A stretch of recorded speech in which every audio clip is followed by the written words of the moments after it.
আমি আজকে সকালবেলায় এই হেলদি ব্রেকফাস্টটা বানিয়েছিলাম।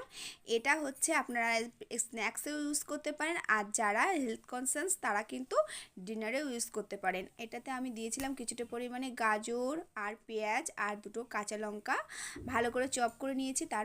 তার মধ্যে দিয়েছি কিছুটা পরিমাণে ওটসের গুঁড়ো আর দুটো ডিম দিয়ে ভালো করে ফ্যাটিয়ে নিয়েছি। একটা তাওয়ার ভিতরে কিছুটা পরিমাণ বাটার দিয়েছি, দিয়ে আমি ওই ব্যাটারটাকে এবার ঢেলে দিয়েছি। দিয়ে আমি খুব সুন্দর করে একটা যেমন চিলার শেপ হয় সেরকম শেপ দিয়ে নেব।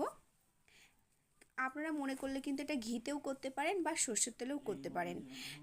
বাটার ঘি এগুলো কিন্তু আমাদের শরীরের জন্য ভীষণ উপকার। তো দেখুন আমি কিন্তু এটা দিয়ে দিয়েছি, আর দেখেছেন কি সুন্দর ডিম আছে বলে কিন্তু গ্যাজা গ্যাজা মতো হচ্ছে, এটা কিছুই না।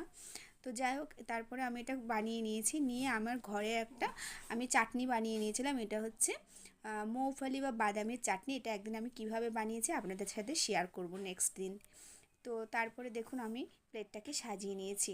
এটা খেতে যতটা পরিমাণ হেলদি ততটা পরিমাণে কিন্তু টেস্টি। যে সব সময় হয় না যে হেলদি খাবার টেস্টি হয় না, কিন্তু একবার আপনারা বানিয়ে দেখবেন, এটা খুব টেস্টি হয়।